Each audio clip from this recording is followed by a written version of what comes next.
Hey everyone, and welcome to Cinema Span. I'm your host, Louis Iligas IV.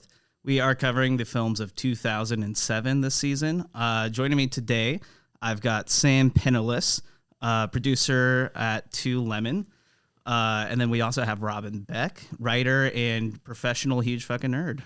Thanks for joining me. Well, thanks for having us today. Yeah, thank of course. you. Today we are covering two hot films, Hot Fuzz and Hot Rod. Kind of like they're both comedies, like dumb films, you know, Definitely. for sure. They're like two opposite ends of the same like coin of like dumb comedy. Right.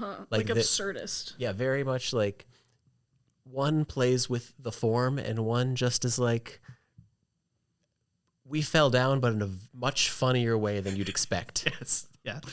It's like dumb smart and then dumb, but like smart dumb. Yes. Yeah, what it is one dumb movie making smart jokes and one smart movie making really dumb jokes. Yeah. That is a very astute observation. That's pretty good. And just the fact that like Hot Rod, you know, getting into the one that we're calling dumb in the first place, like was meant to be a Will Ferrell vehicle makes a lot of sense. Oh my God, Absolutely. that's hilarious. Once I read that doing research, it actually changed my viewing of the film this time through. I was actually amazed. Like there's a lot of lines that feel like holdovers, even from the Will Ferrell definitely. version.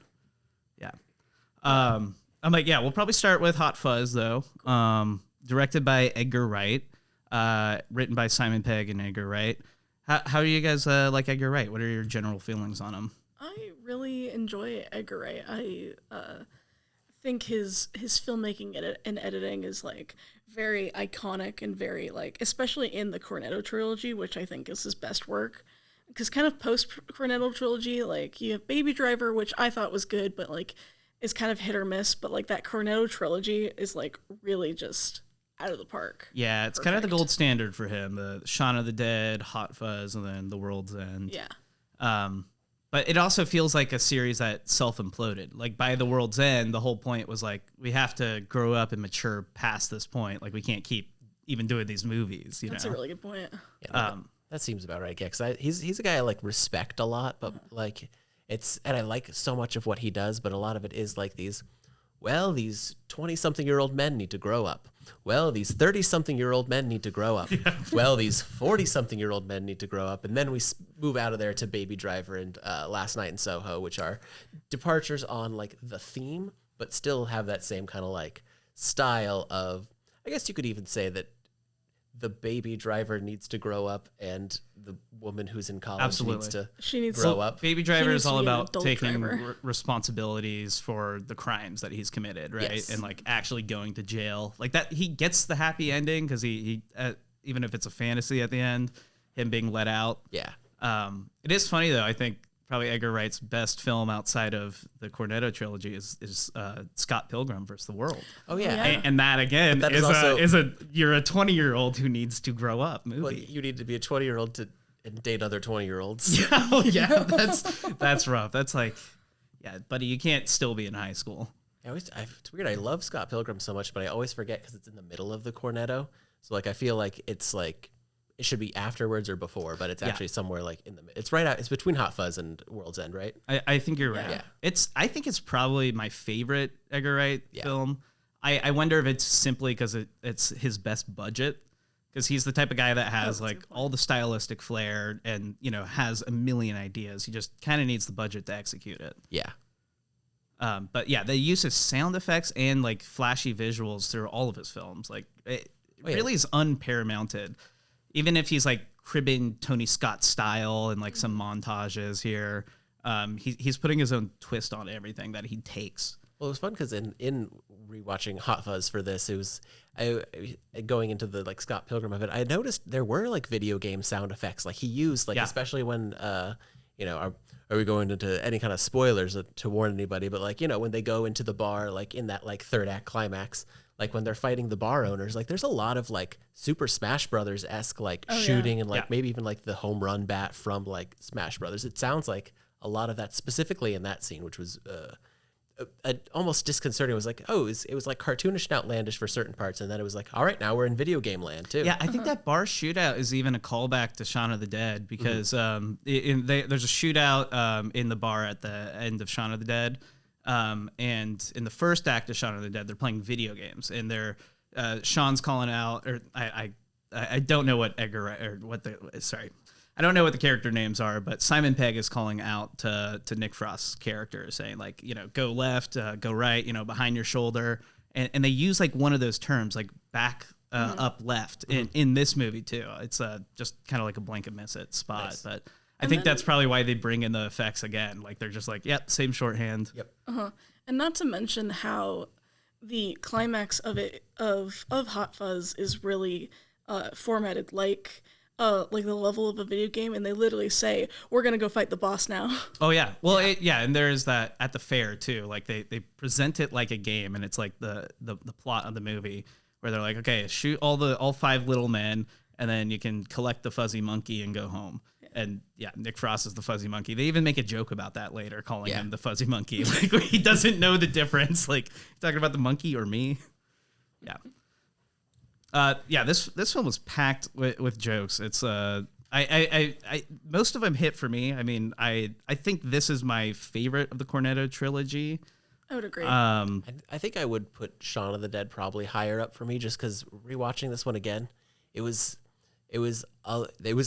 relentless amounts of jokes, and like again playing with the form of like how much it edits. But I did get overwhelmed a lot in that like middle section, like especially when they're going to like the false conclusion of like where Simon Pegg's character goes. It's a lot of it is funny, but it's like it's so much that's like right on top of each other, and there's story, and there's all this that like maybe I was just a tired boy that day, but it was a lot for me, but it was still like great. It was just so much all at once. Yeah, the plot is an interesting one because it's like the whole plot is a red herring essentially. Mm-hmm. Anything that Criss Angel is trying to figure out as far as like a greater conspiracy is going on is not the case, because the actual conspiracy here is it's the NWA. They're the Neighborhood Watch Association. Like just the best term ever. Was that intentional? In any of your research, did you feel like they like decided to call themselves the NWA for that purpose? I think there's a joke in one of the behind the scenes. Like they've got a little whiteboard set up, and they're going through the plot, and I think they had named it maliciously like that. It's just kind of funny because it's all old grandmas and stuff. Yeah, it's such a great joke. Yeah. And that's exactly like the logic of it doesn't really make sense, but you're like, it's funny. So you go along with it. But yeah, what was I saying? Basically just the plot of this, like is all one great red herring, which can be a little disappointing because it feels like, you want the mystery box of this to work, but really it's just a character journey, this whole film. Yeah. Exactly, and it's just nice to have the character or like the plot misdirect, because by the time you get to that third act where it literally is just, all right, we're gonna go and shoot people for the whole time, it doesn't make sense why he's decided to just start going guns blazing, because like there's no evidence. He has no evidence to do any of this, and like he's been wrong before. Yeah, and he's just guessing, but like it works so perfectly because the plot up to then hasn't mattered, because he was wrong, because every corner they turned was incorrect. So all you got to do is just care about the people you care about, and if you do, you'll be along for the ride at the very end when he's like, time to go. Yeah. And he actually doesn't kill anybody. It's like crazy that there's so many firearms and no firearm deaths. I didn't even realize, I think the first time I watched this, that they were taking everyone out non-lethally, because it just the impact of all the hits, like there. I mean, he shoots a couple people in the shoulders. Yeah. The old grandma gets hit by like a potted plant like that. Well, that would crack your skull open. Like, but even the guy who gets like the bear trap to the neck, like you see him for a split second, like at the police station where they're taking his picture. So he lived. Yeah. Oh my God, it's insane. Fine. And then the guy at the end, the supermarket owner who gets the spike through his tongue. Like, yeah. Oh my God, Timothy Dalton is my favorite part. He's incredible. Of Hot Fuzz. Have either of you seen him as Bond? Not for so many years. I haven't seen any of those. I've seen Roger Moore and Connery, but yeah. That's pretty much most of what I've seen. Have you seen him in Looney Tunes Back in Action? No. Also not for so many years. Oh my God, it's amazing. I need to though. I love Joe Dante, Pouring out for the man who wanted to have it all, and every time the studio would just tell him you can't have any of it. Yeah, God. It's okay. What's Hollywood for but broken dreams? Oh my god, yeah. I do like though.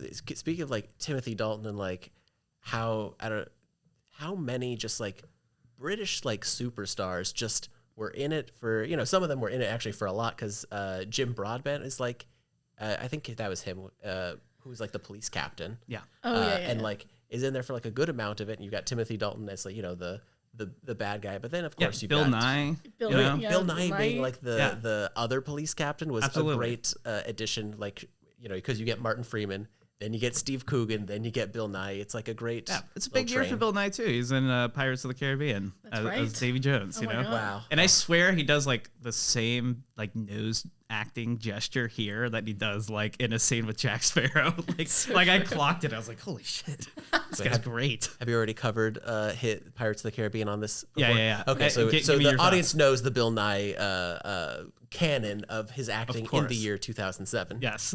Good to know.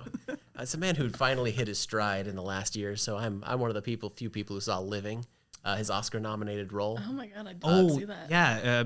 An adaptation of Akiru, right? Yeah, I loved Akiru as too, well. yeah. And so Living. Anyway, shout out to the folks who are looking for 2022 movies. Living, great movie. No one saw it. You should see it. I still need to catch up on it. Yeah. It's insane. There's tons of like you said, British celebrities like strewn throughout this, and it feels like the type of thing that doesn't happen without. I don't know. Edgar Wright's such a cinema fan, and I think he just kind of was the guy to be like, let's call up this person. Let's call up this person because they got actors out of retirement to come back into this. And he had like, you know, Shaun of the Dead under his belt. So I'm sure people were like, oh, you've proven yourself, but you don't have enough money. I'll come do like, because I think Cate Blanchett's like the love interest. She is like, not the love, but you know, at the beginning of the movie. The ex, it's Nicholas's ex. Oh my gosh. Yeah, and But she's all masked up. So you can't even like tell. But again, that's just someone who probably, you know, either he hit up and was like, oh yeah, please, can you do this bit part? Or she liked Shaun of the Dead and was like, I'll do anything you can. Oh, you can't pay me? I'll do the mask role. She's really funny too, though. she's Like, hilarious. and that opening bit of dialogue is really good at just establishing Criss Angel's character. But I mean, like you first see him and he's framed by like broken glass around his head, and then when he walks inside, he like goes to the wrong person and like to talk to him. And like that just says a lot about like not knowing who you're dating. Like, yeah, it's just layered with great details. Also, just the joke of yeah, I didn't want to tell you this over the phone. Oh yeah, doing it on the phone. So good. Yeah, exactly. What's the situation? You know the situation. No, I'm at the situation in here. Like, yeah. And it's You do realize that window's broken from the inside. No, it's so good, especially just that first 10 minutes is like establishing his character is like I think some of the best like character introduction like ever to show who he was, who he grew up to be, and now where he's going. Like it's some impeccable character work. It like delivers enough kinetic energy for the character that like you understand his drive for the rest of the film. Like that is just like a given. You're like, yeah, I know exactly who Criss Angel is. Yes. I love that scene when he gets stabbed by Father Christmas. Oh yeah, played by Peter Jackson. Yeah, like it's just a great one. That was Peter Jackson. Yeah, again, just another fan that he was like, hey Pete, you know, you got 60 seconds of one of our shoot days that you could do this for. Literally. Yeah. I mean, yeah. If you got one day, you know, come on down. I like to think that British cinema is just all of the superstars sitting around in a big room, and then a light goes off, and they say, "Oh, movie's being made. All right, guys, single file out the door. You know your lines." All right, Maggie Smith, it's your turn. All right, you know, because she's in everything British. It's true. Oh yeah. Yeah, there's something interesting. Like I clocked this time, which when they're introducing the neighborhood watch and just kind of giving Nicholas a tour of the whole town. The neighborhood watch like control centers in the police station, and like they wave it off as this like, oh, you know, we like to let them think they have power, but it's such a great tell because the police captain is also in on it, but he's kind of the last domino to fall. Yeah. But it's just a great, like, you know, red herring again. Like, you're just not going to think about this plot detail. And it's such like economic storytelling because in almost any other writer would like have like a full page to be like, hey, why is the NWA inside the police station? Right. This thing, instead of just using that time to be like, and here's the head of the neighborhood watch, and here's these people, and just by here they're in the police station. Oh yeah. Yeah. Yeah, Edgar Wright is kind of like is really up there with economical storytelling in like most of his films. That is the thing. I don't like not to get off of this movie too much, but like Last Night at Soho just was a pretty big bummer for me because I agree. I feel like he usually is so on the mark, and visually he's doing some of his best work he's ever done with the mirror and the body doubling. It was and, gorgeous. You know, Texas switches within one scene where two actors are playing the same character. It's just great stuff. Yeah. Things you even see here, like when when they hop over the fence. And they're like clearly switching over to like a different, a stunt double. Yeah, it works so well. And then then they just show Nick Frost's character blasting right through it. Danny. Yeah, it's so good. But yeah, I feel like just every moment, just every time, just bringing anything up with this movie, just should end with like oh yeah, that's great. Like there's no other like better way to just describe how well it works when you describe like an element of this movie. Is just like that was great. I do think you're right though. I think that it probably overstays its welcome by like 15 minutes or something. Yeah, I think if they were able to cut it down, because I think that is a lot of. I already like Simon Pegg and Nick Frost's character like throughout the movie. I think there's like maybe when they go to do like the church roof repair thing, I think there might be a little too much extra stuff where it's like, okay, we're being a little too playful, but again, that's just more good stuff. I was tired by all the good stuff. There was nothing bad that happened. Right. And so I think if they just had done that, and again, their relationship is like a great friendship that doesn't do that like typical like buddy comedy thing where it's like, we've only known each other for 2 weeks, but you're my best friend. It's like, no, you're a good friend. We've gotten to know each other, and I want to do things to like help you and improve for the future. It's such a smart opposite to track too, where they actually both like after the events of this movie, like they still need each other, right? Because they're driving each other to something else in between that's more functional, but on their own, like you could just tell like Criss Angel would hold this town like a fascist cop, if he had the ability to. Like he would be a full takeover. Yeah, seriously. Well, because that's what's so great about their dynamic is that Nick Frost is necessary for Simon Pegg's character development. Or, oh my god, I almost said Criss Angel. Let's go. Changed the whole thing. Simon Pegg's actually playing Criss Angel. I would love that. This whole time. I would love that so much. What's the name of his show? Criss Angel Mind Free. Thank you. Come on, it's like I needed you didn't someone grow to say up in Mind those Free. early mid 2000s. I literally grew up in Vegas, man. Oh my god, you did! I saw right. those posters. Oh my god. I saw his Vegas show one time when I went. Like my family went when I was like 11 or 12, and it was. I don't know. Are we allowed to be mean to Criss Angel on this podcast? Is this a safe space? Safe space. It's one of the worst shows I've ever seen. Like there was no magic. It was just atmosphere, and like that works for some things, but for a magic show, you should probably have a little bit more magic. Yeah, it's weird. He's got like a Cirque du Soleil show now. That's like his gig. Like he's like, I'll only do magic for half the show. You got to bring in some acrobatics or something. I'm so sorry if I ruined any relationship you have in the future with Vegas or Criss Angel. It's all right. We'll cut it later. Oh, great. Fix it in post. I just want you to feel like you gotta say it. That's going on the Patreon. A lot of fun stuff here. What do you guys think about the Romeo and Juliet play? That's like one of my favorite just containers of like, depending on how tapped in you are to local and community theater, it's gonna gauge how much you get out of it. Yeah, like honestly, the best performance during that performance is Simon Pegg's face. It's beautiful because he's been to plenty of bad theater, so he knows exactly how to pull from that. For the Ella Enchanted girlies out there, the first thing I think of every time I see the gal who's playing Juliet in that. Yeah. I'm always so excited because I'm like, that's the girl who plays Hattie in Ella Enchanted, is one of like the bad stepsisters, and that's the only other thing I ever recognize her from. And yeah, I haven't seen it. If it helps, that's a Lucy Punch, and she Lucy also Punch. plays the evil stepsister in the Into the Woods movie. Oh. So she has been a Cinderella-esque stepsister in multiple different forms, and she's great. She's a great, like, I also made a note of this. She's a great little supporting player, like in everything. Like, I've seen Lucy 100%. Punch in like so many different things, and I think she was my favorite part of the Romeo and Juliet type of thing, just because it. I don't know if this is my own personal bias coming in. I'm not a big Baz Luhrmann guy.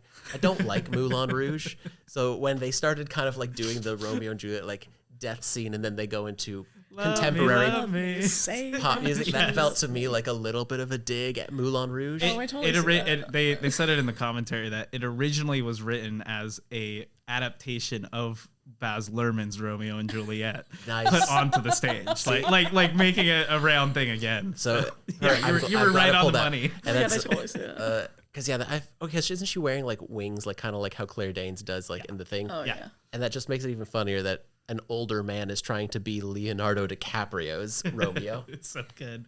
He's so old in it too, and Oh my like God. yeah, when they kiss and then she pulls away and then he goes back to kiss more, just so good. God, I remember I did a production of the complete works of William Shakespeare Abridged. Oh, yeah, and great show. I yeah. totally forgot. I completely stole that joke because I'm sure it was in the back of my mind. Oh, yeah. where I was playing, the guy who's like pretending to be Juliet, and the other person comes in to kiss me, and then I like go like, oh no, I don't think I felt that, and go for another one. It's like now I realize I've stolen that. So sorry, Edgar. I'll give you the Good 2 cent joke, though. residual. You were able to twist it enough though that Made it your own. Yeah. It felt it's a pastiche. It's it's Exactly. fair use. homage. It's fair use. You're like special thanks to Edgar Wright in your program. Yeah, I'll write that in now. 6-7 years too late. Perfect. Oh yeah, so they pull over the guy who's playing Romeo on the way to the theater, and yeah, great bit of the scene where he just uses the sketchbook to kind of freak this guy out. Lower, that's the character's name, or that's his last Lower, name. yeah, thank you. Hardly know her. Well done. How dare you? Is that the only reason you said that? Yeah. yeah, just to set it Yeah, up. there's also you're welcome, because I didn't bring up the other characters whose last name is Cocker. Oh my god. For that, You're thanking me for not doing that? Well, it's also like this. They do the same joke in the movie where it's the guy whose name is Pisstaker, and Yep. who's played by Stephen Merchant, another perfect yeah. British casting. And again, I think that also plays into the like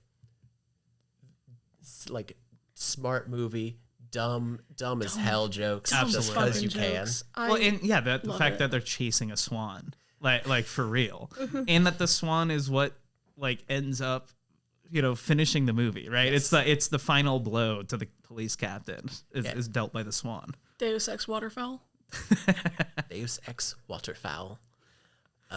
Actually, but back to the to Lower. I hardly know her. That actually was almost like a great little movie within the movie too, because it added like the thing where it gave you the sketchbook and it gave you the like their kind of first like interaction together of like being partners, Right. And but then it's all totally enclosed with the setup of meeting them, going to their show, and then their murder, and then it still like is surrounding it, but you don't talk about it as much anymore. But it's a perfect like almost like 15-minute short film within the film itself. The murder's really well shot too. Yeah. Like yeah. all the murder scenes are like very graphic, but yeah, they almost have like a ghost face like from Scream. Yeah. Like figure just I mean the not ghost face, just death. I mean, yeah. That's true.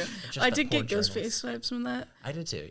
But that poor journalist, every kill was That one's gruesome, insane. but that was a crazy one. I feel like that one on rewatch every time I'm just kind of like, is that okay? So this is just what happens. Like he happened to be standing in the right spot. I guess it could have been any of the pillars because the whole roof was shitty. But Yeah, because that was what they were doing it for, was to Yeah. repair the church roof, which is a great plant and payoff for anybody who's absolutely like, that's a save the why? clock tower moment. Yeah, that's them being like, oh, but why is he perfectly in that spot? Is because anything would have fallen off and killed him. Exactly. It's like Hot Fuzz pays off every single one of its plants in a way that almost no other movie I've seen does. Like, just so perfectly. Even the sea mine, which I have written my notes as Chekhov's sea mine. Your notes sound incredible. I'm like, because the thing is, that one is good like by itself, because you feel like that pays itself off on its own when you see the sea mine, and then it doesn't go off, and it's like, ha ha, it's funny. But then actually having the third layer of it being a plant a payoff and then a second payoff is perfect. Yeah, and exactly. You don't care that, everyone is in the building when it goes off and they don't die, but you're like, come on. What? I wanted this movie to end with all the main characters dying. Yeah, right. Yeah. I love that bit that they have right before the Romeo and Juliet murder where Nicholas Angel is like drive safe. Because it is like you said, it's a perfect setup where you're like, oh, great, they got the script economy out there. And then Danny just comes in and he's like, drive safe. Did you know that's the guy we almost arrested for speeding earlier? Like they just fully undercut the moment. But they know that they had you too. Yes. Yeah. Actually, my favorite recurring bit, I think that is like a plant and payoff is Yarp. And yes. Because then it's answering the questions like, did anything go wrong? And he's got to like pause. Yarp? That Narp? Narp? That's a and even like the button. score pauses for a second and like tenses up. Yeah. And Simon Pegg sells every moment so well because he plays the intensity but then goes immediately back to kind of just the aloof comedy guy. Yeah. Oh man again. That's great. Yeah. Everything is just ends with a perfect aw man. That's great. Yeah.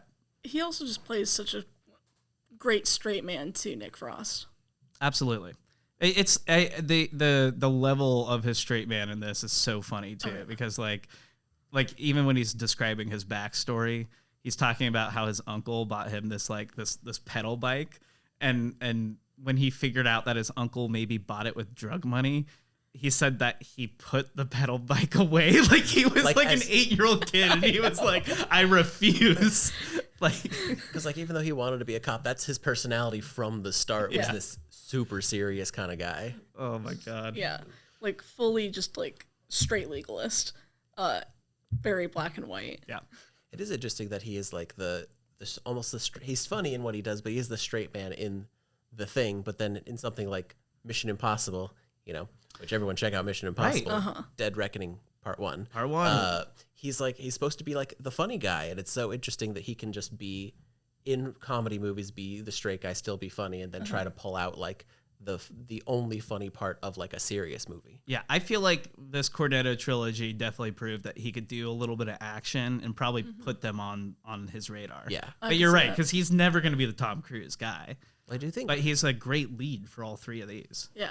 Wasn't Mission Impossible 3 was 2006. I was like, are you ever going to do that one? But I think that was a year before. Yeah, I think 06. That sounds about right. Okay. That's a J.J. Abrams that one, right? Yeah. So sorry, I guess you never be able to tell people what you think about that one. Never, man. Never. Not until season 2. Wait, are we going to go back in time for season 2? I don't know, man. We're going back 1 year. We're getting in the way back machine. Yeah, we get to the double feature pretty quickly here. It's such a great reveal when basically Nicholas Angel is trying to figure out how to switch off, and Danny's like, I've got the answer for you. Opens up the closet, just a glorious collection of DVDs.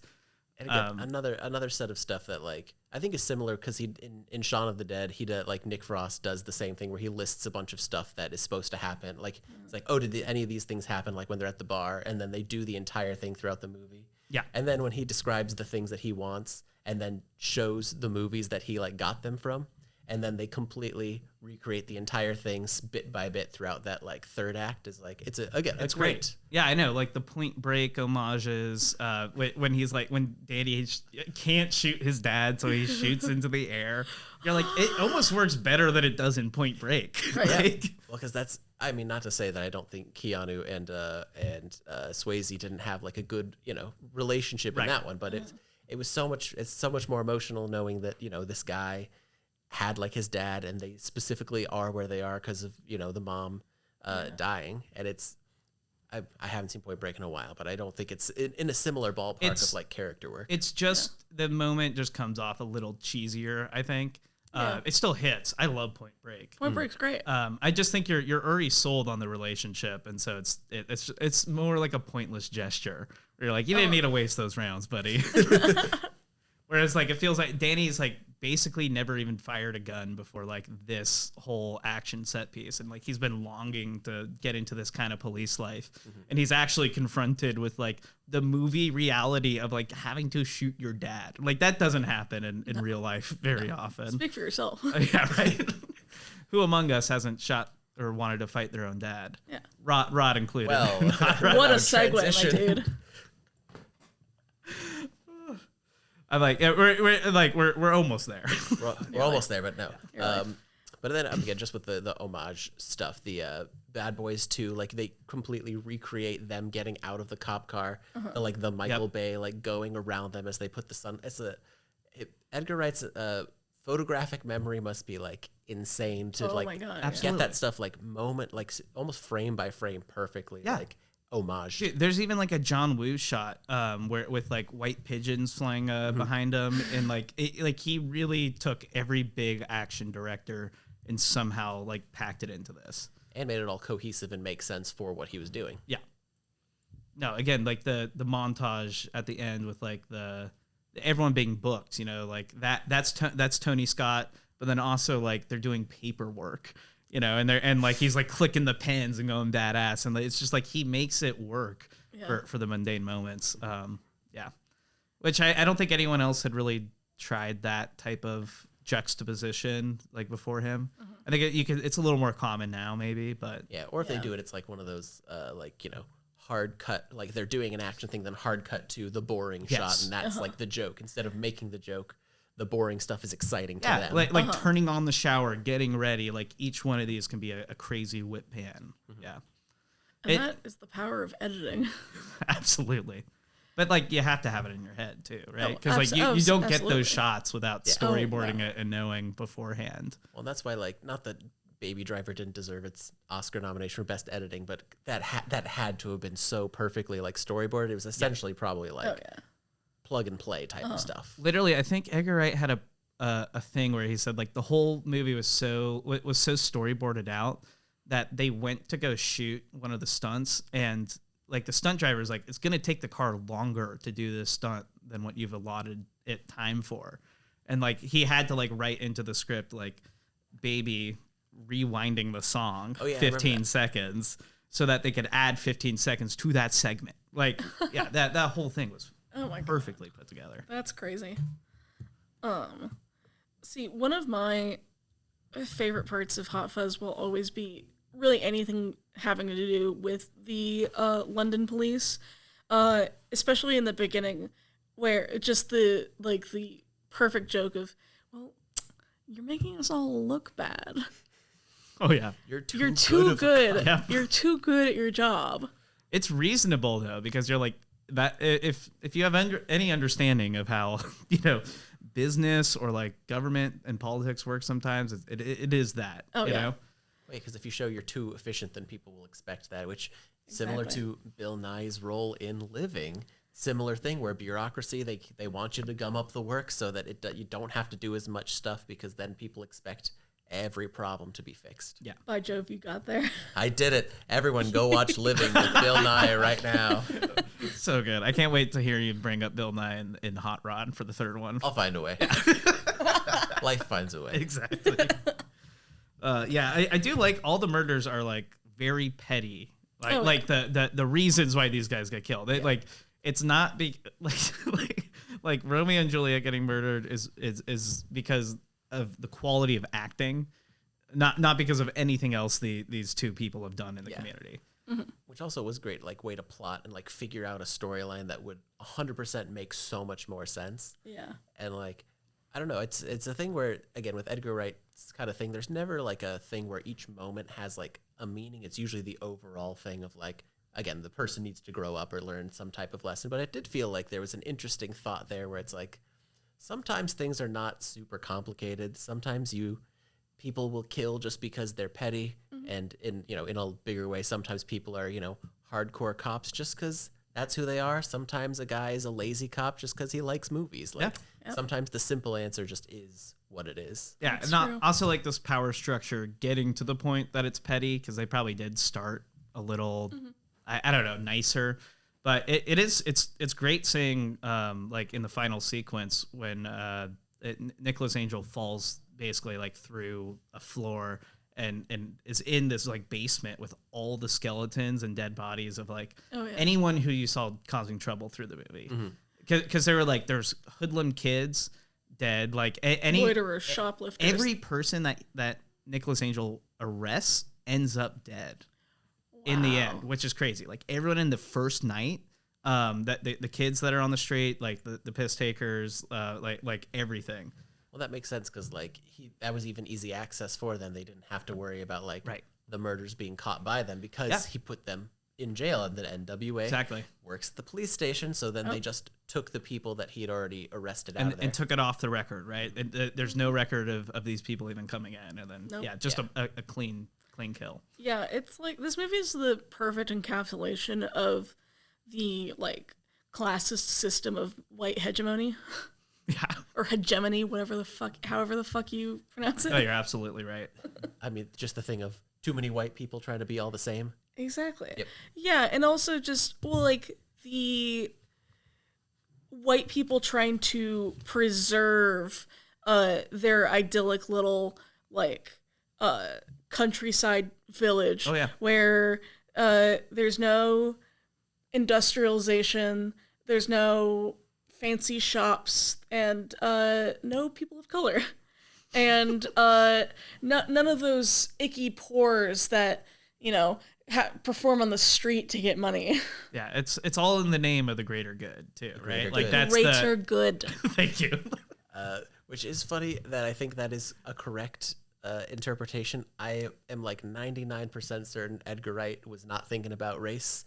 Of course he was while making this. I think I think he just thought it was funny that a bunch of like, old people in the countryside would act this way, not realizing, this speaks to a larger extent of what white people will go through to preserve their way of life. Definitely. Well, he's just criticizing British culture in general, too, which is very and he's white. painting it in a very factual way, essentially, where he's just like, this is how these people really act, and so he's portraying all of their stigmas. Like everything is just going to be included in that. The same way that like he knows this is like all cop films are propaganda, right?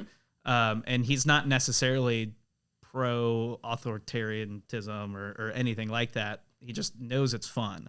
And that's why Nicholas Angel gets taken down so much in this. It's true. But also by the end does become that fascist super cop again. Like it does seem like he's, risen to that level, and that's not necessarily a good thing. But No. He's not going to comment on it because it's just the movie. I mean, it does hold true to the classic adage that there is no such thing as an off-duty cop. Which is true. Like I think they do wind up like doing their job like half the time when they're not supposed to be like on duty in general. Yeah. Anyways, like throughout the movie. I mean, the first night, he hasn't even moved in and he arrests half the town. Yeah. Yes. Yeah. And also the way that they make fun of the police force, the police service in the London cops, with how they are like, you're making us look bad, and now we want you back because you were making our numbers look really good. Exactly. And we don't want to do our jobs. Yeah, you made us look bad, but you made the whole service look terrible when you're gone.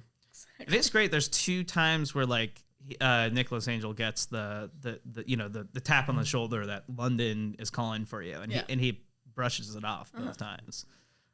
Character growth. Shows he cares about his new little town. Yeah. It's a tight little film, and like the shootout in the supermarket is like pretty funny too. Like they like splatter bolognese and it like goes over one of the guy's faces. One of the Andes. Yeah, one of the Andes. The Andes are so funny in this. Oh, I mean, love the Andes. Also, again, for more like British people that are bigger, one of them is like Paddy Considine, who was like the lead of House of the Dragon, where he's just like this aging, decrepit guy over like a series of decades. It's like that's this man's range, is he can be splattered with tomato sauce and all the skin can peel off his face and he can still do a great job. That's beautiful. Oh man, they should teach that in acting school, how to get your face peeled off. I mean, listen, I haven't been to the I don't know, I was gonna try to do a bit with the Royal acting school, but I Conservatory, forgot all the acting schools right in that moment. Juilliard. That's the Juilliard face melting class. Are you familiar? That's a minor actually. Or you know, the best acting school, the Royal Tampa Academy of Dramatic Tricks. What is that? It's from 30 Rock. That's where Jenna Maroney went. That's so good. Royal Tampa Academy. That's the Royal Tampa. Oh, I thought you were gonna say Royal Tabernacle or something like among that line. Yeah. Yeah. My only other note is like how cool the Model City like fight is at the end. I just great. You gotta love a fight for the city in a model city happening at the city. Yeah. Mm-hmm. I mean, most of this was shot in Edgar Wright's actual hometown too, which is like pretty cool. Mm-hmm. There wasn't a model city there. They found another one. But like it is cool that most of this film was like done in England proper, because like they said, they felt like there hadn't been a proper English cop movie. Especially like most English action films like James Bond are more like world globe-trotting events. They're not always focused in London. It's true. Well, also speaking of the model village, it leads me to believe, specifically seeing the sign Model Village leads me to have the hypothesis that the punk band Idols might be referencing that, or if you just listen to the Idol song Model Village, it's definitely fits in with the themes of Hot Fuzz. Yeah, that feels about right, because because are they a British band? Yeah, that makes sense, especially if they had seen this, because I haven't listened to Model Village in a while, but it's a great song, but also and calling it Model Village, and it's a model village, model village, perfect circle. Take flight. Yeah, and yeah, one other thing I forgot to mention is that the whole shootout happens during the adjudication for best town. Oh yeah, which is just such a great it's just such a great third act height stake in her. That's actually a good one where they don't pay that one off, because we never hear like that. You know, they never do a joke where it's like, you didn't win Model Village, or hey, this was such a great way, a unique way of showing us your town. You've won Model Village. They just like drop it because it doesn't matter to the town anymore if they're Model Village, exactly, or if they're Village of the Year or not. Yeah, and you get the one shot of the adjudicators with the sign kind of welcoming them and falling, and that's literally all you need. Mm-hmm. Economical storytelling. Edgar, you done it again. Edgar, you done it again. Just do it 15 minutes shorter. Eddie, my guy. And it would be perfect. It's pretty damn perfect, though, I would say. I mean, for a guy, like, I think he's not made a bad movie so far. Like, even if some things could be, like, shorter or done, like, better in certain stuff, I think he's got a perfect record. Mm-hmm. But I assume with the straight face, you might feel differently about Last Night in Soho. It's just Soho. Like, that's the thing. I would agree. There's enough visual flair there. And, like, honestly, even if I don't love what the story is saying, it's competently made and told, and probably better than most of the things I've seen. Like, I mean, I could guess the plot twist coming, like, 8 miles away, but like it did it in a much better way than so many other like horror or thriller type of movies. I was like, I accept this for what it is. I think it's tough. I grade so many things on scales. Like, I went in with such high expectations and such a love for Edgar Wright that I bummed myself out when I saw it. I feel that. So like it got a lower rating out of me because of that. Because it became more subjective because of just my actual experience around it. But I would love to revisit it. I've seen it twice, but like a couple years later now. I certainly liked it more than I think other people did, but if memory serves me correctly, I think I give it 4 stars on on Letterboxd. Yeah, like 8 out of 10, or do you mean like 4 out of 10? 4 out of 5. 4 out of 5. Yeah. Because I work in my brain works in the 5-star system and not the IMDb For sure. out of 10. But yeah, it was like, cause like by all accounts it was beautiful. It was like visually striking. You did see the twist coming from like far away. But there was just like some kind of like ineffable quality that was missing from it, you know? And I still did really like the movie, not only because I want Anya Taylor-Joy to punch me in the face. I'm here as a Thomasin McKenzie stan. I feel like not enough people. She's a great actress. I think she's like great. Really great and old. Great and old. Oh yeah. She does that mousy Jojo fear Rabbit. like really well. Oh, that's true. It's one of those like there's some actors who like portray characters that are not exactly likable, but like feel well rounded as people. And like it's almost like if you act too well sometimes, people will just shrug you off as being annoying when it's just like, oh, you just played annoying well. Yeah. Yeah. Which is insane. But I get it. It's hard to separate that sometimes.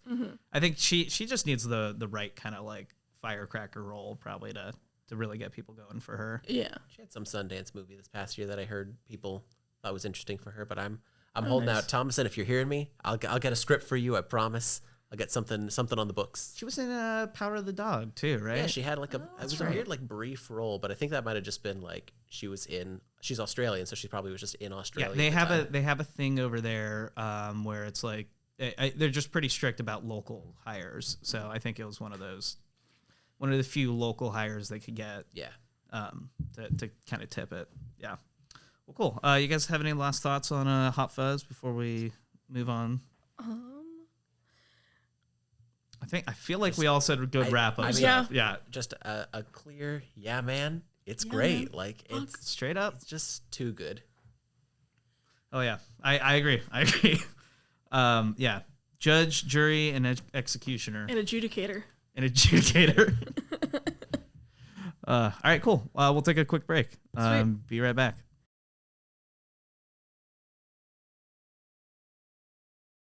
I don't know, like, do you listen to many podcasts? Is that like in your repertoire? Not like, I mean, it's not like the kind of like traditional like regular people kind of ones. It's usually just if there's a celebrity interview where I care about like whoever it is, like that's usually what I listen to. Yeah, right. I feel it. I'm like I've done a couple movie podcasts and like had a favorite one or whatever, and like had a point where I'm like expecting something out of the discussion and then they don't hit it, and I'm like, am I bummed out here? Because like they just talked, like it was a good episode on its own terms. Like I don't know, it not one thing doesn't have to be a end all be all on it, and this is not serious criticism. so like no, you know, I'm not getting my PhD after this. Excuse right. This is very serious. And very intense film criticism. Roger Ebert, eat your heart out. Oh yeah. Ebert would love this show. Oh my god, I constantly mix up Robert Eggers and Ebert. You said the right one. Yeah, Robert Eggers and Roger Ebert. Yeah. Robert Eggers and Roger Ebert. Yeah, I knew that the whole time, and I was just testing you guys. It's funny because like I have those hang-ups with other names, but then like every time you hear one, you're like, how do you mix those two people up? Like, right? Like they're completely different. Right? But yeah. If Roger Ebert lived long enough to see Robert Eggers, he would have loved him. I think he would have. He would have. You said Stephen Merchant earlier. Yeah. And I get him mixed up with Stephen Root all the time. Oh, that's funny. I was going to say I mixed them up with Stephen Fry, which all three of them look different, but they're all named Stevens. It's just if you learn it at the same time, that's it. Exactly. You know, you're screwed. Yeah, see, for a long time I would confuse Piers Morgan and Pierce Brosnan. And so for a long time I was like, Pierce Brosnan's a fucking racist? Oh my god. Wow, I can't believe James Bond won The Apprentice and has like a talk show. It's a weird thing. Feels like he went backwards. Yeah. Oh my god. In his career. Yeah. Pierce, don't be a turf. That should be on a shirt. And it's just Pierce Brosnan just going like, "Weh, Pierce, don't be a turf." Don't be a turf. Does James Bond say trans lives matter? He should. He should. He should, and then he should get down on a trans person. Well, yeah. Well, if there was ever a more pansexual fictional character, it is James Bond. Absolutely. Pansexual, alcoholic, definitely a rapist. Yes. He has layers. He has multitudes. Hey, Layers! queer people could be rapists too. That's, you know what? This is equality, you know. Wow, true equality. Yeah. Everyone can be terrible. Oh, beautiful.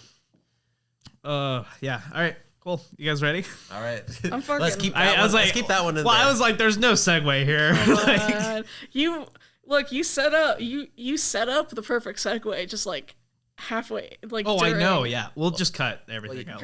You might say that this discussion has been a death-defying act, much like a stuntman might do. Thus, what if we talked about another great stuntman movie? I was gonna say, just like this stuntman movie, we're not landing any of this.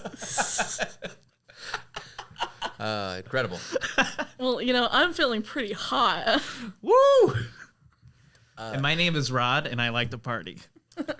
My name is Robyn, and I also like to party. No, you can't like to party. I like to party. I also party. Okay, sorry. Anyway, don't party. I'm Rod, and I like to party.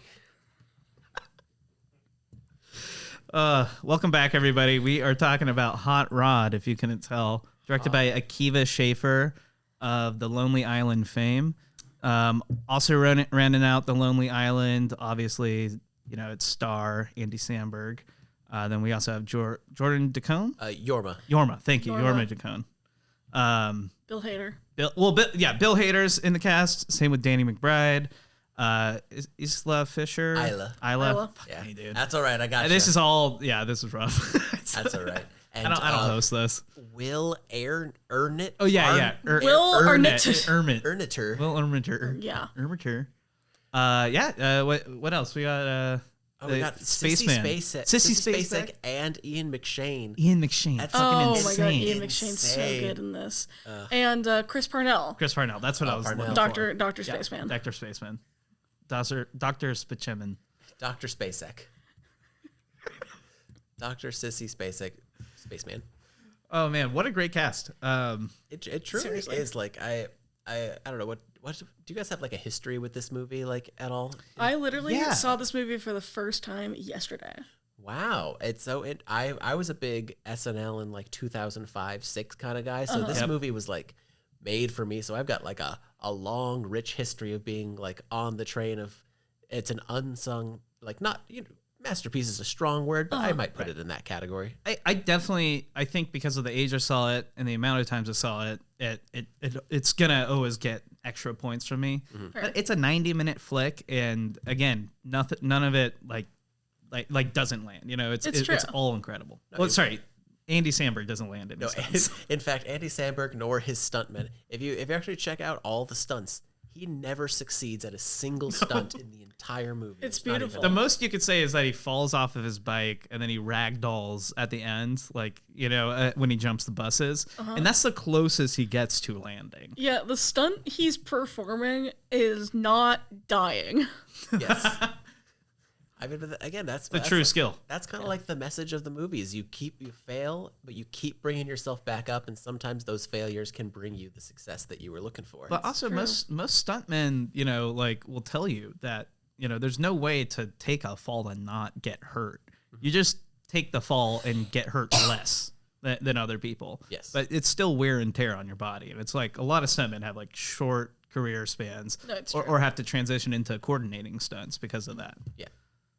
No, that's because I'm sure this is like the most famous fact about the movies. But in the very first scene, the first stunt that happens, the stuntman fully broke his leg, and they used the take of him breaking his leg. Wow. Yeah, in the thing, and you can kind of when you see it like the last 6 to 12 frames of that, you can see how limp his leg is. Oh god. And again, that's the first thing that happens in the movie. Then hard cut to Andy Samberg just like riding his motorcycle. The credits roll. And like I think they even said that when the guy was getting taken to the hospital, he like looked at like Andy and Akiva and was like, "Hey, do you think we could use the shot?" Because that's like how dedicated stuntmen are. That's a stunt man. And they used it. That's awesome. That's Also, if you broke your leg for it, you want to make sure they got it, because otherwise they're gonna replace you, and you just broke your leg for nothing. Yeah, I fuck. mean, God, this had to be so expensive to make just because of how many stunts there were. It looks so. I don't want to say it looks cheap because it actually is a really well-made movie. But Jesus, I would expect like a movie of this caliber to be like $5 to $10 million, but like it has to be like upwards of like 25 to 30. Oh, it's Absolutely. And like I think the box office was like 15 million. Yeah. Like this was not a hit when it came out. Which honestly, none of the Saturday Night Live movies ever were like box office hits. Like even Wayne's World was like a more of a cable and DVD like I think it did well like box office wise. Like that one and Blues Brothers were like the two like okay ones hits, and then Wayne's World 2 I think was like fine. Yeah, but like everything that budget else, blew up though. I mean, they're kind of like they're known. The SNL movies are known for being cult classics. Yeah. Like especially because even with a newer one like MacGruber also even took over a decade for people to be like, oh, this is good enough for like a TV show, which also again in that same. And then the streaming series comes out and people are like, this sucks, and like it's going to take another 10 years. Like, see the fact about MacGruber, because that's still my SNL era, is that movie was in theaters for only 3 weeks.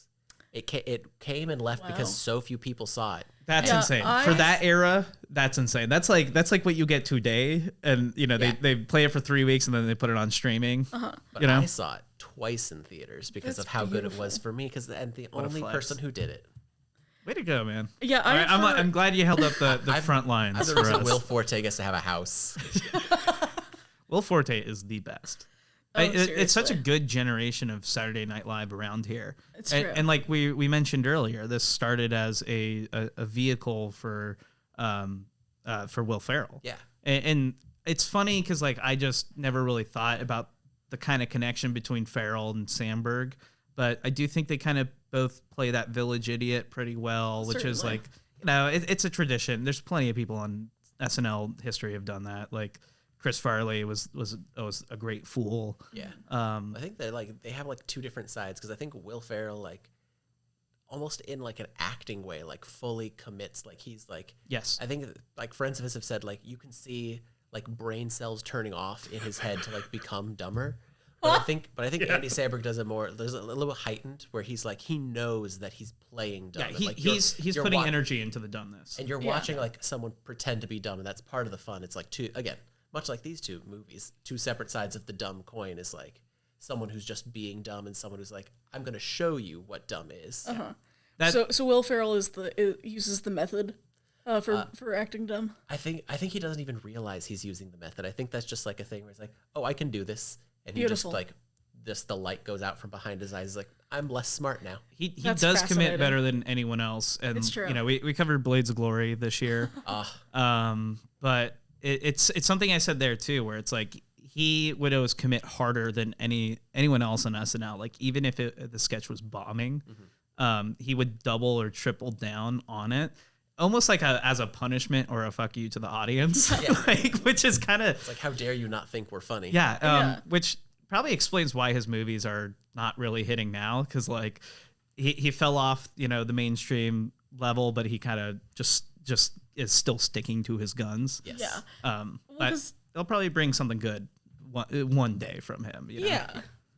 Because he kind of taps into that visceral relationship between a comedian and its audience, where there is almost an almost antagonistic, hostagey vibe. Yeah. To you're like I'm going to make really fucking stupid jokes and I'm going to stare at you until you laugh at them, which is, how I get most of my laughs.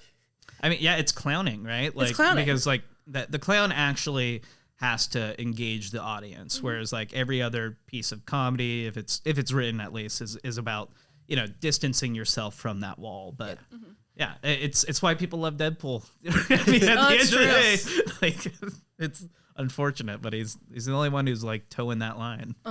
No one else in society but Deadpool people, am I right? Who else but Deadpool? Classic. Well, who else but Deadpool is Rod?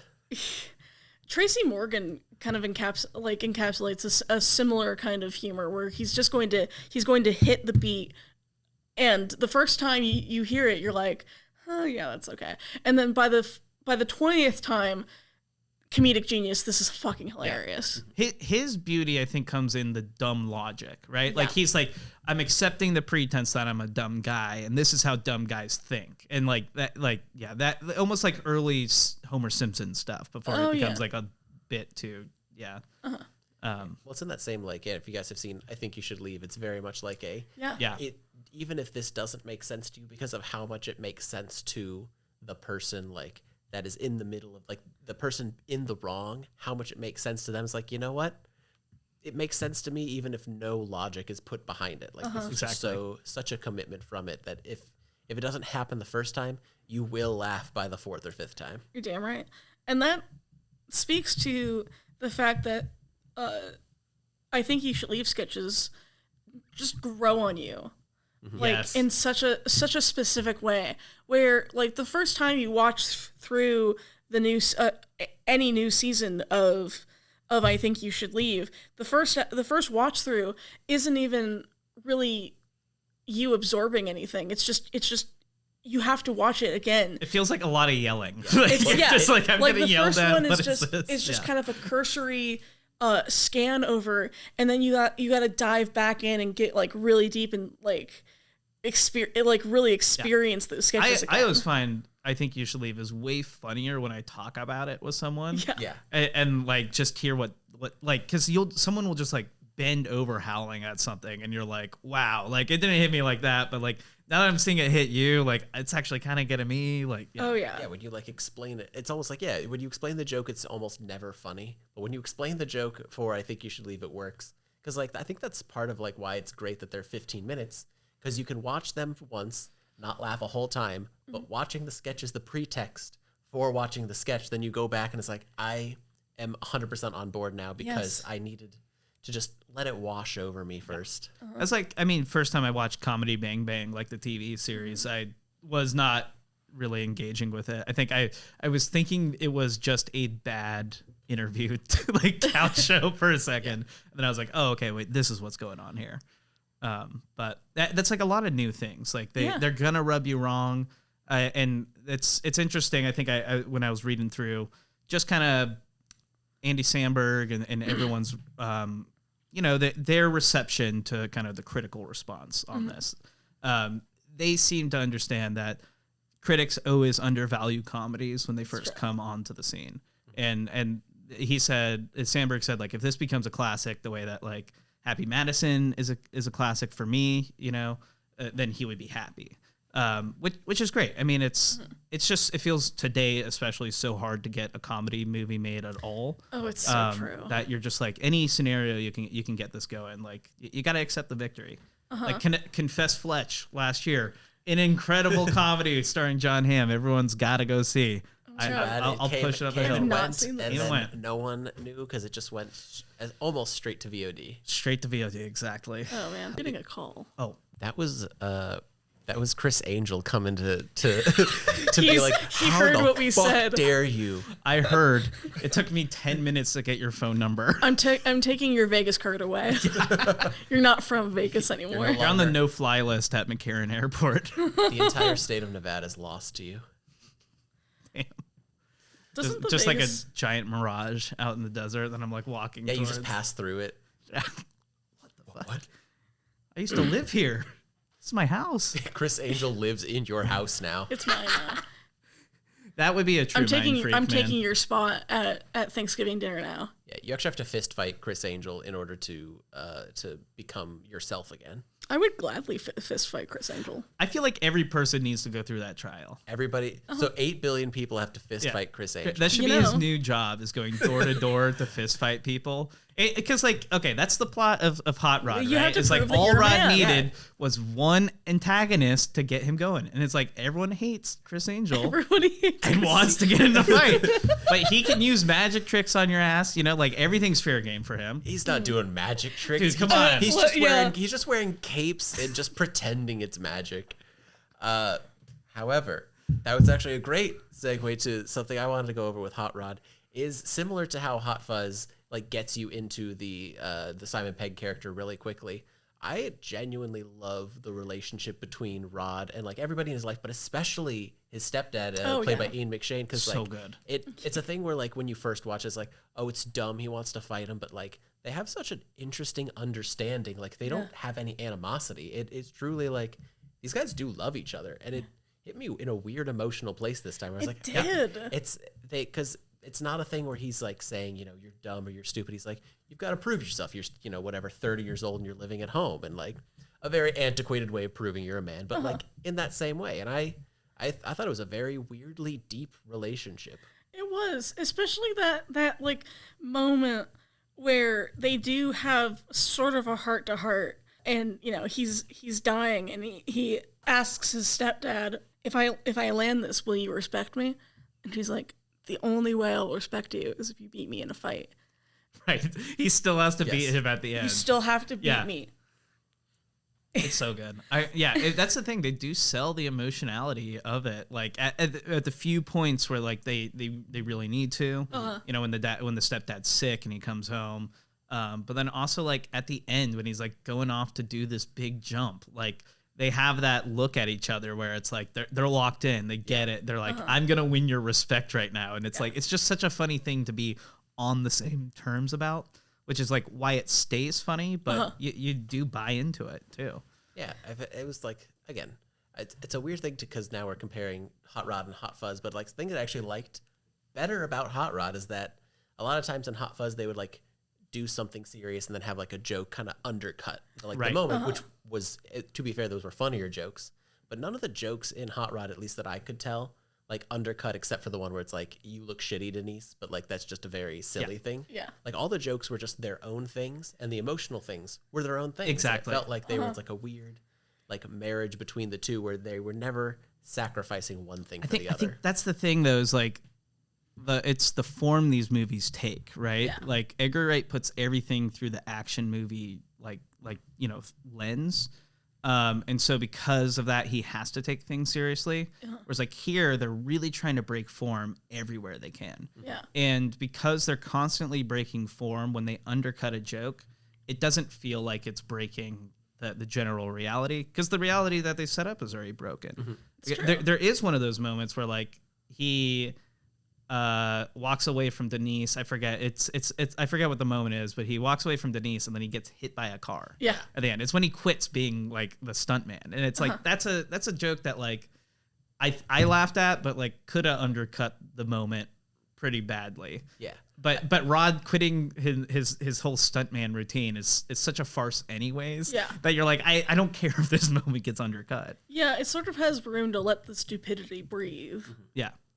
Especially for a movie less than 90 minutes to like have that space is like, True. again, similar to Hot Fuzz, economic storytelling, like very well like Absolutely. paced out. Yeah, and like 4 stunts probably, right? Like, but they just know how to like pad it with like, all right, just show the guys dicking around in the parking lot. Yeah. Like that's really all you need. And it's a lot of small stunts too that happen like in between to be like, no, see, they're stuntmen, they do all these other things, but you know, it's a thing where you just don't see Andy Samberg's face, but he's standing on the motorcycle. Like you get a few of those like smaller things, but like it's all the other jokes come from like, again, them being pals and doing 2006 dances to like silly music in wide shots. It's beautiful. The punch dancing sequence. Oh, I don't love Footloose, but I love the punch dancing sequence in Footloose. So that again, that hit a specific core element of me. I think that's why, like, because we all know, like, you see it in Hot Rod, and you're like, of course they're doing it in this movie. Like, it fits in with the tone perfectly. Yeah. But you see it in Footloose, yeah. Like, it also works, like, because of that heightened reality. Yes. It's the kind of homage that like doesn't ruin the original, like somehow. Exactly, because it's playing to it and it's telling you like, I like this thing too, but we all know that it's silly. Yeah. Because again, that's a similar thing where they get stuntmen to do the Andy Samberg stuff where he just keeps jumping and flipping and the flips are so because they set you up with like 5 flips in a row so that when he falls down the hill for like an even longer extended amount of time, like you're used to laughing at the repetition. I feel like they're warming you up, and that fall is so good because like a full 47-second long fall. Yeah, and you track the energy of him falling, but then they purposely like disrupt it, and then so that it feels unrealistic. It's so good. Yeah, it's like this movie has just like so many jokes where like I don't even like laugh at it. I'm just like struck and just kind of have to clap, and I'm just like, fuck, I respect the shit out of how fucking stupid that was. Yep. Like you committed to that. Yes. Yeah. You fully. I mean, did you guys see John Wick 4 at all? No, yeah. That stair fall that John Wick does absolutely is the exact same joke. Yeah. Because for anyone who hasn't seen it, there's a point in John Wick 4, it's like the climax of the movie where he's like climbing these like stairs. And time is running out. It's like there's 1 minute left type deal. Yeah, like he has to get up these stairs in order to like accomplish like his challenge because they're waiting for him, but there's a bunch of guys like stopping him from getting up there. And he finally makes it to the top of the stairs. And one guy knocks him all the way down, and he falls for an similar amount of time. It's great as Hot Rod, and it's great. It's supposed to be funny. Yeah. And I kind of think they had to have taken from Hot Rod to do that bit. Somewhat. I mean, I feel like that's so Sisyphus rolling the boulder up the hill too, right? Like just like it doesn't matter, especially for John Wick. Just like we're gonna knock you down to nothing, over and over again. And even in that fall, it lasts like in John Wick, it lasts like a solid 30 to 60 seconds. That fall. Well, and it's a real staircase in France, and they double up on it. Because they had to actually extend it, so the fall makes sense. And then he falls, and it's like a midpoint, and then he falls again. They're fully it's so good. God, because genuinely like Sisyphean characters are just so compelling, and Rod Kimball is truly a Sisyphean character. He really is. Because it is just pushing the boulder, it's always going to fall down. It's always going to fall down. And it's going to crush you on the way down. Yes. Yeah, it's going to hurt. It's going to fucking hurt. But you believe you could get it to the top still. I mean, it's almost a little sad because then his family kind of gaslights him a little bit. His mom's like, even though your dad, wasn't a stuntman, you've got to try it. His brother's like, hey, I know I made this video that like embarrassed you to your core, but you've got to keep doing it. You got to do it. It's a thing where it's in reality, it's such a terrible gaslighty thing to do to your family, but it works so well here. It is so funny. The whole movie is just constructed to humiliate Rod.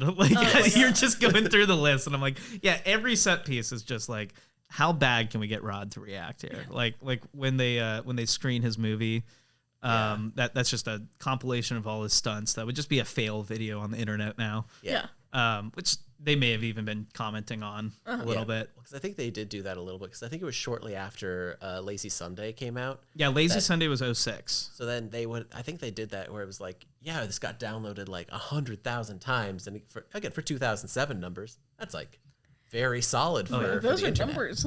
Those are AM radio numbers. No, they were some of the most viral videos, like period. And it actually like changed the way they make stuff at Saturday Night Live.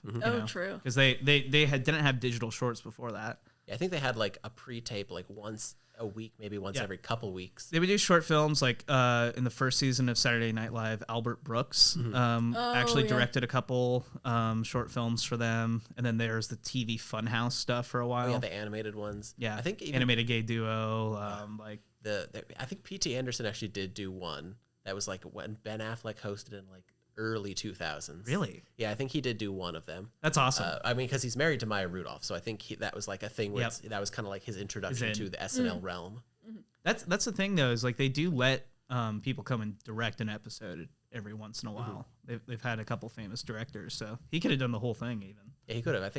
I do think that is also with SNL. Like I think there's a lot more pre-tapes now. Like there's a lot more like things in the vein of a digital short because of what these guys were doing. Absolutely. Now they just do like they're like music videos and like stuff. It's they pitch a bunch of stuff at the beginning of the season and film it and then just kind of spread it out, which I feel like probably doesn't work as well. I think some of the fun of The Lonely Island was that they were still at a level where everything on YouTube was really just thrown together, ragtag stuff, and that was the energy of Saturday Night Live too, where you know they start writing it that week, and you know trying to from paper to final product get there by Saturday, and that's the energy of the internet, right? Yeah, that's true. Yeah. It was like DIY.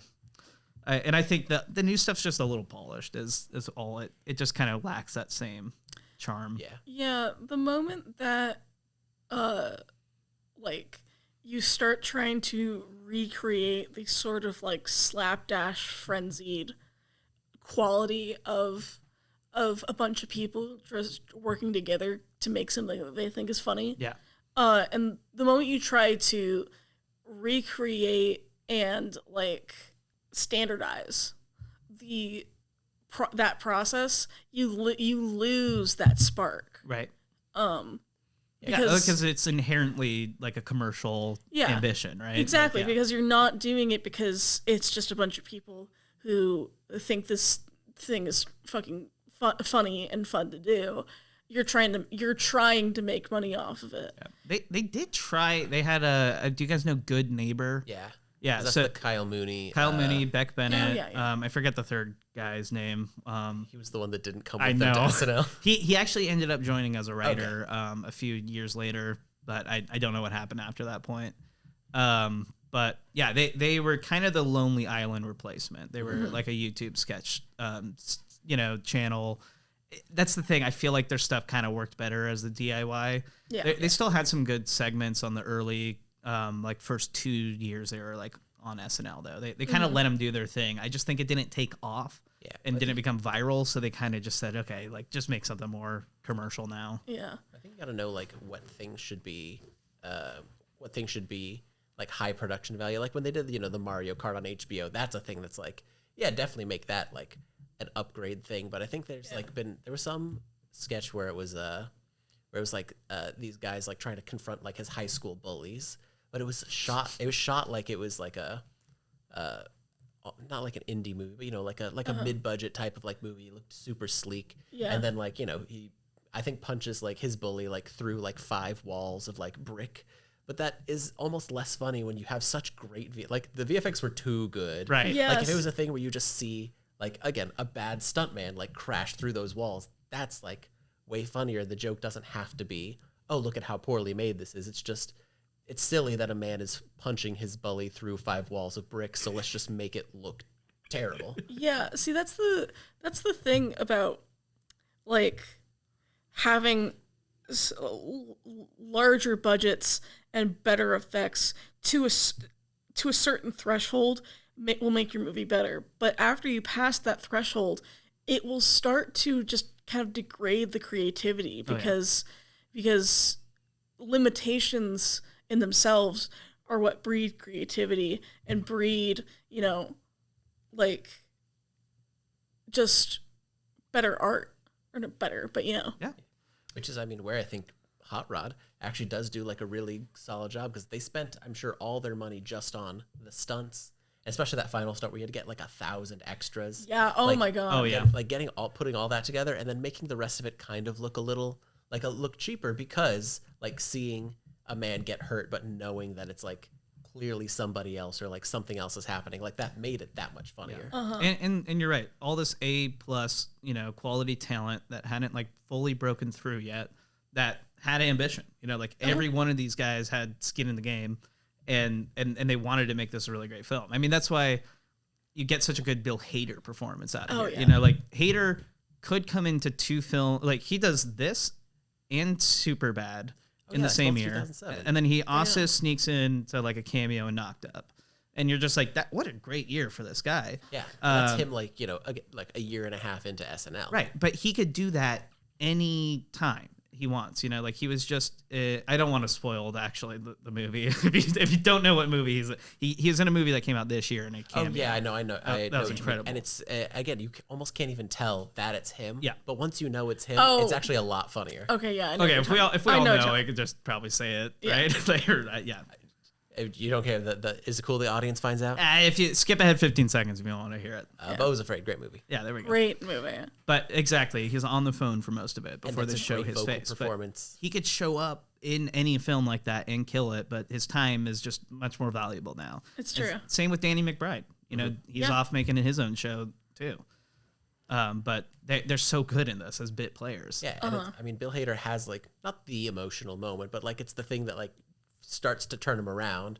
Where he has this entire funny bit where he talks about being, you know, on acid, and then stabs himself in the head. Gets out of the van, he turns back around. I was like, "Hey, Rod, I know things are tough right now, but we really need you to do this." And like he says it very genuinely, and it means so much that by the time he turns around and goes to the hospital and points at a trash can, is like, "Is that the hospital?" He pulls off the emotional moment to make Rod like turn around. It feels earned, and it's so funny that he just in the same shot just is like, I don't know what a hospital is. It's so good too it's so because good. he keeps playing the scene too. Like you watch him go into the hospital, yeah. and like a nurse comes up to him and he like takes his suitcase and tries to hit her with it, and then he just lays down on the ground. Again, not a moment is wasted in this movie It's so for true. something to be happening. Absolutely. What's also just like really interesting about this movie is you can really see the like absurdist humor roots that the Lonely Island would continue to foster and grow in their later movies, like 7 Days in Hell, or like 7 Days in Hell or is Tour de great. Pharmacy, Yeah. or even Pop Star. Popstar, yeah. I mean, everything they've done, Bash Brothers, like they've carried this tone. I mean, I think MacGruber is directed by Jorma Taccone, so like it is actually it keeps in that same. It's you know through Will Forte's lens, but like it's with. I think they was all produced by the Lonely Island too, so like it's nice. all in Definitely. that same family. Yeah. What else? They've done what's the Palm Beach? Not Palm Beach. Palm Springs. Palm Springs, right? Yeah. Did they They produce that it? too. Yeah, I really liked that. Palm movie. Springs was It was great. incredible. Yeah. And I think that was they let the writer and director do their thing, but they were also like, hey, if you're gonna put Andy in this, here's just a little bit of like the kind of thing people expect and what you should do to like make it work. But Play it still into was his persona. Yeah. Yeah. yeah. And then, did you guys see Chip and Dale Rescue Rangers? I I didn't did finish. not. I did watch a good amount of it. I didn't finish it. That should say all you need to say. Yeah. about I mean, I thought it was funny. I saw it. It's decent. Just like if you go in expecting Who Framed Roger Rabbit, that's not what you're gonna get. But I mean, they do a good amount of like producing other stuff. Like, did you ever guys watch Pen 15? Oh fuck no! But I've heard amazing people things love that. about That it. was also a thing where I think they took that because a lot of the things that happen are surreal or absurd, you know, whatever, however you want to go with that one. But like, it is the two creators and like their other friend who made it, but like through the lens of like, hey, here's some weird shit that can happen, especially in this like early 2000s lens. Yeah. And I think they like know how to insert their voice without overpowering the overarching narrative of what something is. That's the hardest part about producing, Oh, right? yeah. Is like actually being able to identify other people's creative voices. Yes. But yeah, like to shape it and not to just overpower it Yeah. or make it yours. Yeah. I'm glad to see they're still making movies, you know, like these guys seem like positive influences in the comedy world. Like they're always showing up for fun stuff. And I love that they also have their own stuff that they do, and like they don't always produce each other's like things. They go do their own stuff, and then they're like, all right, what is it, 3 p.m.? I guess it's time for a meeting with Jorma and Akiva, and we'll meet up together, kind of thing. And I appreciate that, especially as, you know, people who try to make things in this current climate and be like, we're all friends, but we all have our own individual dreams. That like those guys found a way to have it all. No, seriously, just like re-intersect our careers where it makes sense, but grow apart too. Yeah. Seth Meyers has a brief cameo as Evil Knievel in the photograph of Rod's dad. I didn't even catch that. That's I don't think I've funny. ever noticed it when I've seen this movie, but I I was dying when I noticed this time. Because you're not actually paying attention. You just get like the outline of like, oh, that's what Evil Knievel's supposed to look like. And then the well, in the circled. circle point dad. So you're supposed to look at dad. Also, dad, that's played by the production designer of the film. I was trying to figure out who it was. Yeah. I think it was just a day that Seth Meyers was on set and they're like, who looks like a dad? And they picked the production designer and he was just the guy in the photo. The outfit he's already wearing is the outfit he had in the photo, I'm sure. Yeah. That's always great. I love stories of random crew members just being like, I like the way you look. You're in now. Yeah. Yeah, I mean, I think Bill Hader even did that recently for like the most recent season of Barry. There was like a PA that was on set that he thought was funny. It was like, hey, we feel like this character needs a daughter. Do you want to just like do it? That's great. And she did it. She did her scenes and then it was like, all right, putting my headset back in. I'm going to be a PA again. That's awesome. Just earn your SAG card and then go back to PAing. Yeah. That's beautiful. I mean, famously, David Lynch did that in Twin Peaks with the Bob character. Oh, yeah, it was a lighting guy. The essential like antagonist of all of Twin Peaks was just a guy who just happened to be in frame and he was like, hold on, I want you to be in this for real. That's insane. You look absolutely weird and terrifying. Will you be the main villain of my tour de force? It'll only be in one shot in the entire first season, but I promise you, you're gonna have a whole lot more to do as the show goes. I don't know. Everything else about this movie is so great. A bunch of great lines. It hit me at such a good time in 2007, where it was like a perfect. I think it was like 12 or 11, whatever. Math is hard. Yeah. And it's like, it is like almost a perfect like movie for an 11 or 12-year-old. Cause it hits, certainly. If you're not going to like analyze, the way that we do on like, the emotions are good and the family things are good. It just hits so many great jokes. And again, doesn't overstay its welcome. When I think when you're first, at least me, when I was first getting into movies, you're just looking for like fun experiences, right? Like not necessarily looking for the slow cinema piece that's going to make you contemplate on the form and what it means to be a human. Like you have to build to that. Absolutely. Exactly. Yeah.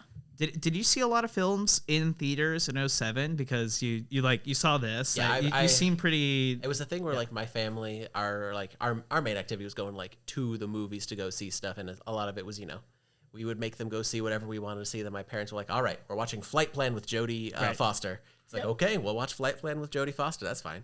So I just saw a bunch of stuff, and this was a nice crossover one because the whole family watched SNL together, so we were on the same page of like we all will like this thing. Yeah, that's great. Yeah, I'm like I watched SNL with my family like nearly every week. Plenty of sitcoms too, but I feel like this was a Netflix movie for me. I hadn't even heard of it, but I probably watched it in high school, like early high school. Yeah, still hit. It's just so interesting because it's a thing where like it could have it came out and like I remember seeing ads for it like a bunch of places, but that might have just been that I was on the lookout for it. But it could have easily escaped everybody's like radar, which it was harder to do back then because people were just watching stuff. But now it's super easy to like miss anything. Well, you're right. There was more of a monoculture, so it's like you could advertise something on TV and reliably get to most people because most people had that appointment viewing for shows. And everybody would have been like, oh, I remember seeing something about this rather than a complete like. I mean, the Are You There, God? It's Me, Margaret. I saw no ads for that whatsoever. I saw a couple bus ads, but that was it. I saw like maybe like one Twitter ad. I saw absolutely nothing until like somebody like it's one of the people on YouTube was like, and this upcoming weekend, this movie's coming out. I was like, wow, and then I saw it, and it's a great movie. Dude, there's so many indies like that where I'm like, oh, this is out. I gotta make sure to see it in the next 2 weeks, or it will be out of theaters, and then you just never see it because you missed it. Yeah, just terrible. Such was the plight of Hot Rod in 2007, MacGruber in 2010. It's insane, though, because they did that National Movie Theater Day last year with $3 movie ticket prices everywhere. Yeah. And I was living in North Hollywood, and I went to the Lamel up there. And I was looking at movie times, and like there were movies like Funny Pages that like the Safdie brothers like produced, like A24 release, just didn't really get much fanfare at all when it came out. And it was like that movie had like half the audience sold out when I was looking at tickets. I was just like, every movie that day was hitting. Like there's ways to get people into the seats to even see weird stuff. But I love the Lemley. Oh, it is great. Yeah, It's- I used to live like down the street from there too. I so- currently live down the street from there. Wow, we all had a little triangulation of being in the same place at a certain point in time. Same theater, different viewings. Yes. Yeah. I saw Cats at the Oh, at the NoHo Lemley, wow. and it That was was- What an that art must have house been an theater to experience. watch Cats. it in. was Yep. such a beautiful cinematic experience. Truly, I watched that at the AMC Burbank 6. And we love the smallest six. The small one. Like, yeah. Small The one in the And- mall. No, not that no, one's that's 8. the 8. That's 8. Okay. Know So your inside AMCs, baseball. dude. I just went to the 8 for the first time. I haven't been to the 6. Yeah. No, I mean, the 8's actually my favorite one to go to when I'm like alone, where I'm just like, I want to just get lost in the mall. Maybe I'll get something at the food court, just like, whatever. Right. But anyways, the Burbank 6 was great for the movie because we all kind you go down the escalator and you're kind of in your own little world, and a fully sold out crowd for Cats. And then we come out and we're all joined in unison for how we felt about it.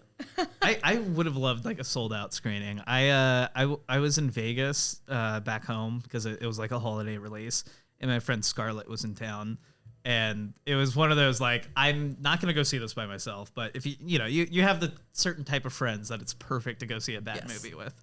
And so we went to this place called the Texas Station. Most of the movie theaters in Vegas are inside casinos. that makes a lot of sense. Yeah, because the casinos will have the land and the space and the money to make them essentially. Doesn't your airport have slot machines? Oh, yeah. The gas stations have slot machines. It's not just that the gas stations have slot machines. It's that there's always one person playing them. Yes. like It's always anywhere you go, one. that's the thing. It's like, And if you don't see someone playing it, it's going to be you in a moment. Yeah. wait a minute, am I that guy? Yes. Anyways, we saw it in there's probably like 12 people in the crowd, but we were definitely dying, and a few people around us too. But man, Cats, what a time! I saw the butthole cut too. You saw the butthole I was in the cut? first week. Wow. Yeah. Oh yeah, me too.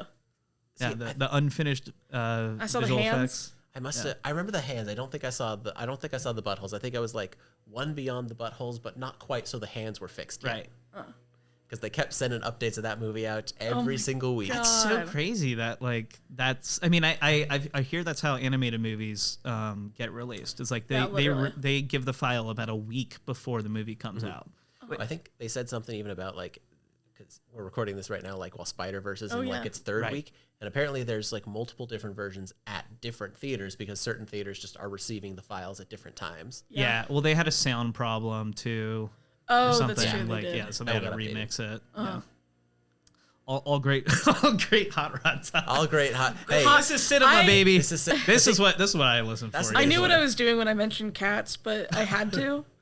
But I mean, the thing about Hot Rod though is that it's so perfect. What even is there to talk about after once you've gone over the fact that seriously. it's great? Yeah, I know. I'm like, even the jokes like feel pretty self-evident where you're just Yeah. like, yeah, we could go through them, but I'm like, The one I want to point out is just Will Arnett's entire character. absolutely. Killer. Because number one, something that I am always watching out for, is in movies, especially when there's a gal who's the romantic interest of the main character. Yes. Yeah. And what this movie got like major brownie points for me because it did not do the lazy, the shitty boyfriend who's shitty is cheating on her, and that's the reason she could, and that's the thing that gives her permission to leave Which is him. maybe even implied because in the diner scene, like he goes and like he's flirting with another girl. Yeah. But like you're right. It's not like they fully know. Okay, this is the thankless type of female role, but we're gonna write it in a way that like we know it's a thankless role. Yeah. And we're gonna play with the tropes around that. Yeah, and well, like specifically, just him being a huge douche is enough to allow her to leave him. Right. And also like Will Arnett just plays such a good asshole. Literally perfect. I don't like one of the like there's probably few people who can play an asshole It's so better than true. him. No, he is was what it comes down so to. good. I got to know those behind the scenes things. They only got him for 2 days, like on the movie. So every single scene he was in, they had to like restructure the whole thing. Be like, all right, got to figure out how to do him. Like when he actually shows up the character shows up, that's not him because they shot those on different days. So in the that's so background, funny. out of focus, it's a guy that kind of looks like Will Arnett. Movie magic. That's great. Yeah. In the same vein, I do with Isla Fisher's character, like you can tell she's on board with Rod from the beginning. That's like, what I love. Absolutely. That like it was so great to not have to be a thing where she has to like be convinced to like him. Yeah.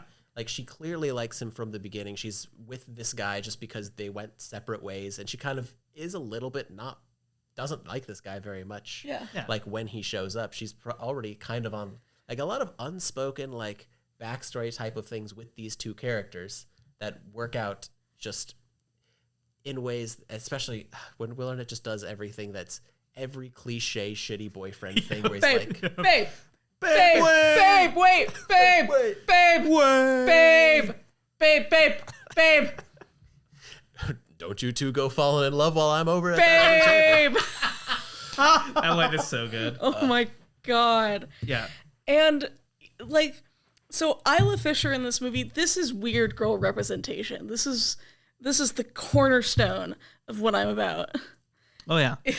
I'm like, I think like also just building on what you were saying, I like Isla Fisher's position works really well because it lets Rod suck at flirting with her, right? Yeah. Like she is so clearly into him and discounting all of his weirdo behavior.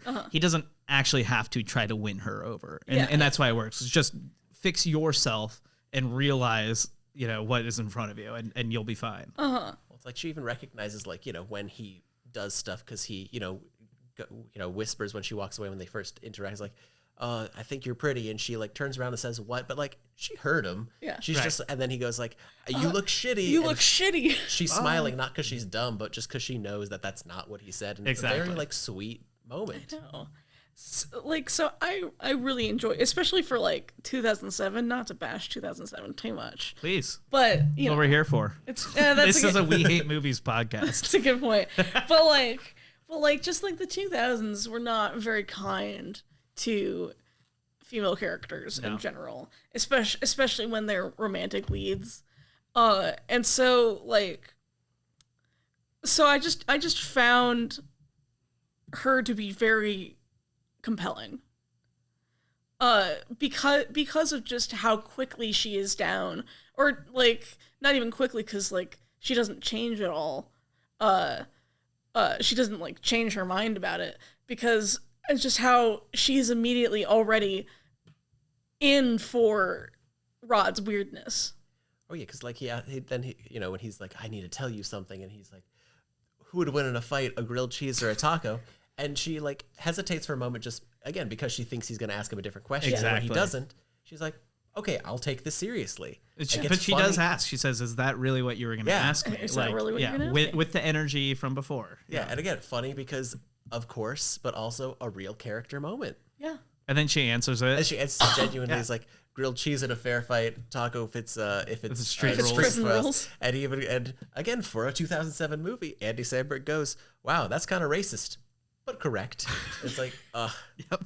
somewhat of an acknowledgement that it's racist. Exactly. Well, but just like that, that's kind of like where the moment was, right? Like you wouldn't yell cancel culture or something like that, but you kind of be like, I don't know, that kind of rubs me a little wrong. And then we get that amazing payoff. You were right. Taco won. Oh yeah, but yeah. When he dies, she's fully bleeding on the ground. Well, and Andy's like yelling, "Finish him!" like to the taco. Well, also the setup of that joke of he's probably up there having some profound experience. That is a pretty profound experience, though. Oh yeah. I mean, if you see a grilled cheese get murdered, that's gonna change your whole worldview. Absolutely. Just the whole trajectory of your life is off. I mean, haven't we all murdered grilled cheeses? Except for the lactose intolerant. I apologize. Well, they kill them in different ways. They make them and then they just like demolish them. That's true. Throw them in the trash. Yeah. That's true. I just take Lactaid to trick my body into digesting the things I want it to. I promise this is good. Ugh. There's I was gonna bring up when Rod quits being a stuntman and he's shopping in the grocery store. He like it's so funny because he's pushing a cart. You can't see what's in it. He picks up a bottle of liquor and he puts it in. And when he puts it in, it just reveals the entire rest of the cart is liquor. And, Oh my and then they God. come in, they're like, Rod, what are you doing? I'm grocery shopping. Not a Normal wasted guy moment. now. Like yeah, so good. Actually, I think my favorite planted payoff is the first joke in the movie is that Rod like gets ready on the ramp and he's like, you know, like spirit of the fox, come to me, which again is like, you know, making fun of people being like, I have to have spirit animals. But then it comes to fruition at the very end when he's like, He has 5. all the power of the animals. Well, he starts building them as he's training. Like Yes. before he does the lung test, he's like, okay, this is the dolphins trial.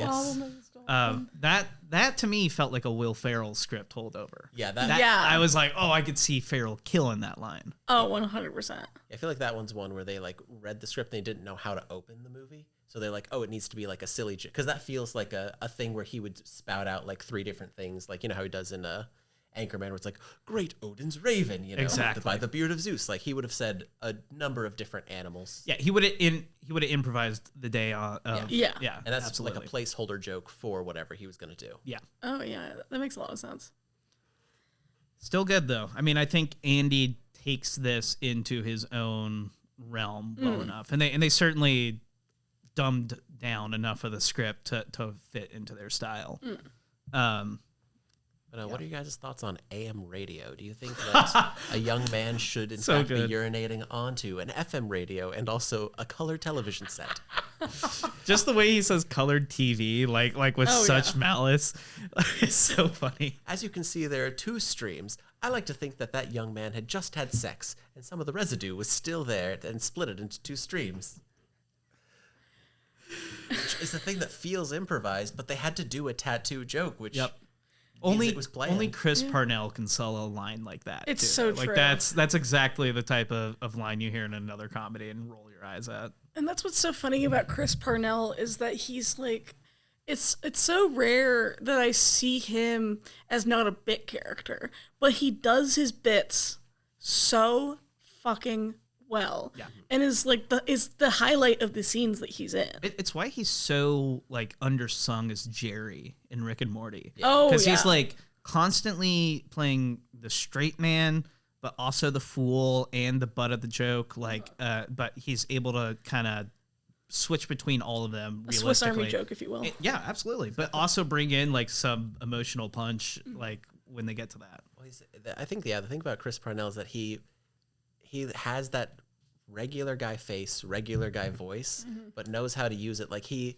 think you're actually it's almost a combination. He's the fool who thinks he's the straight man.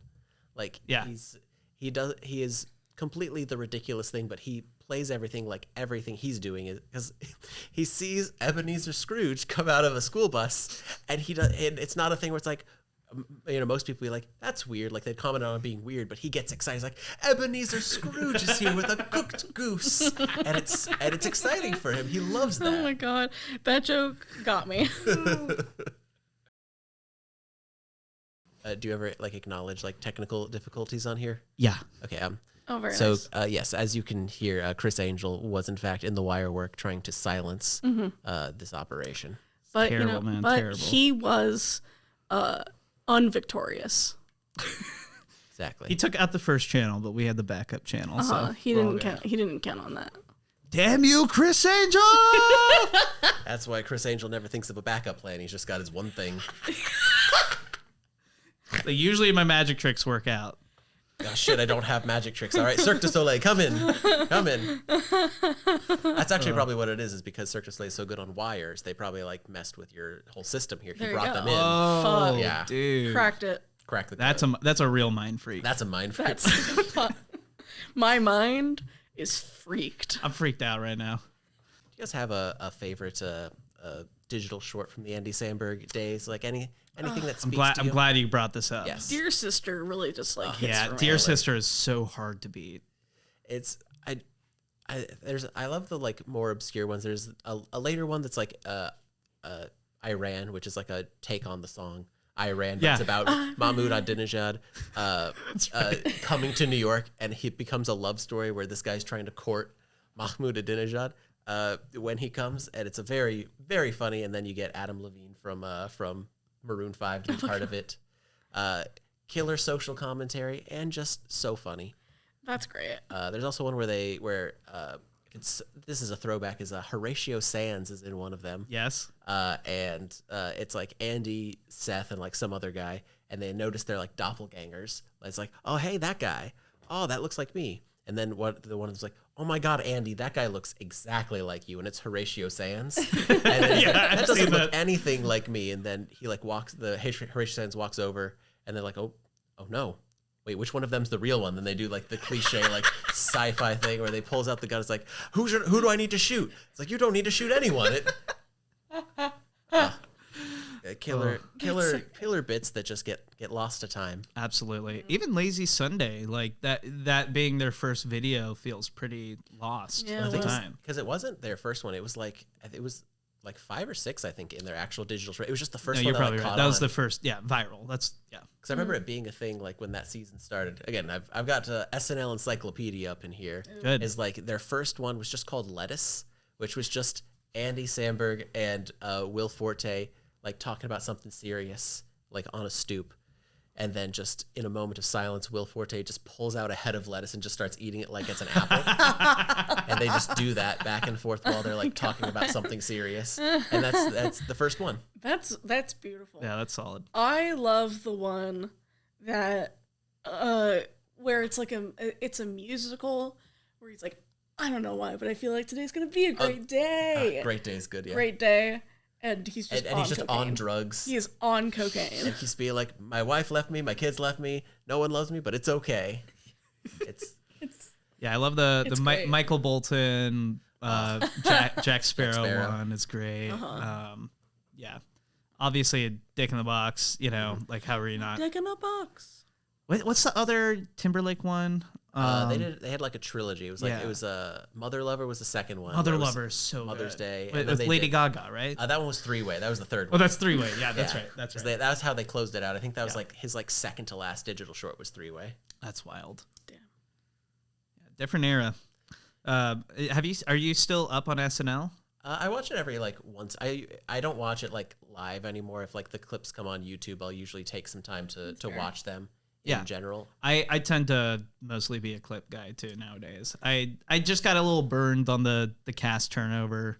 I think like most people do, they feel like they have a great generation or two, and then they fall out. So much of this current cast like has been there for like what people used to think was a long time, but now staying there for like 7 to 10 seasons is like the norm. Yeah, that's crazy. Well, like I remember when Kenan Thompson hit like 14 seasons, and everyone was like, this is like the longest running cast member ever. And he's like, still there. And he's still there now. God damn.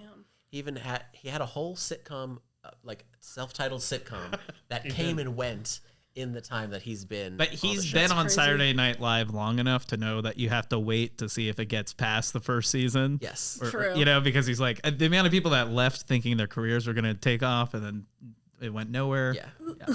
Yeah, I mean, I imagine him being the guy that'll stick around to season 50, and then he'll be like, "You're on your own from here." Yeah, he feels like almost the most natural Lorne Michaels successor, just because of his length there, right. And then the rest of his life has been in sketch comedy too. Yeah, and you're just like, this is probably just what this guy does, like period. I guess besides being, I mean, he played essentially himself on Kenan and Kel, but which was born out of a sketch, right? Exactly. Yeah, I think it was born out of and all that thing, and then him playing Fat Albert in a movie, and that's kind of like his two like big, larger things. Everything else is like bit parts and sketch comedy. Insane. Fat Albert being one of your larger things. I guess I gotta go now. That's it. It's pretty good capper there. Man, Fat Albert. I haven't thought about that movie adaptation in a hot minute. Yeah, there's like.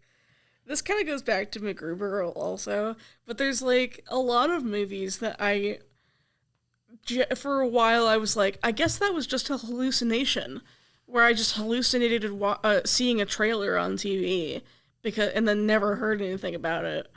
But they're real. Right. Everything you think was fake. And that's the thing, as a kid, like time is stretched, so you just see like an ad campaign for something for so long, and it's your reality is like this trailer of a movie. Oh yeah. My big one was weirdly the Tim Burton Planet of the Apes movie. Oh my god! Like for some reason that commercial like played on like Cartoon Network or whatever like constantly, but it was not. Oh, it was usually the same trailer, but they would change it from in 7 days you'll see this, in 6 days. So like I had the countdown to it, right? But I remember seeing that like 3 or 4 times a day that would say in 6 days, then in 5 days. And then I never saw the Tim Burton Planet of the Apes because I felt overwhelmed by the trailer. Too much anticipation. There's too much going on. What is going to happen at this planet? Nothing can live up to my expectations. Oh my god. Truly.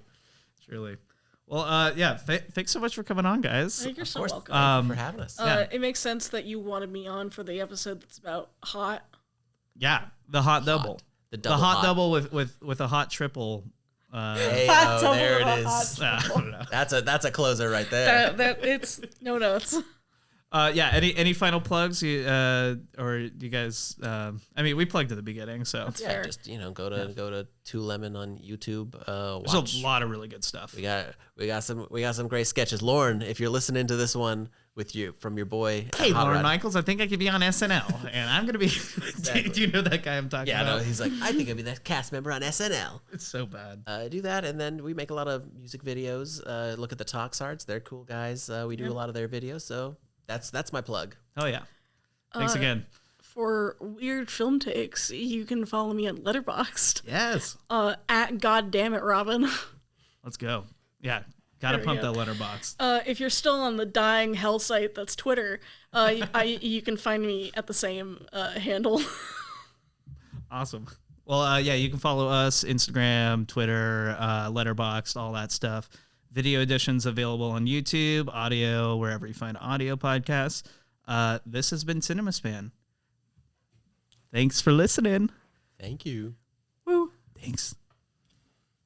I'm Rod and I like to party. I'm Rod, and I like to party. I'm Rod, and I also like to party. That was okay. you That was I was thinking that'd be my thing, but You can't be to party. I like to party. You can't be the only one who parties. We all like to party. I'm the only one who really parties around here. So I also like to party. I'm Rod, and I like to party.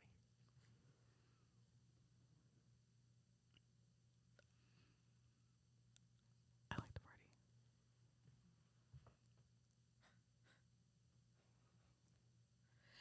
I'm Rod, and I like to party. Ooh, Hi, I'm Criss Angel, mind freak. Mr. Mind Freak in the house.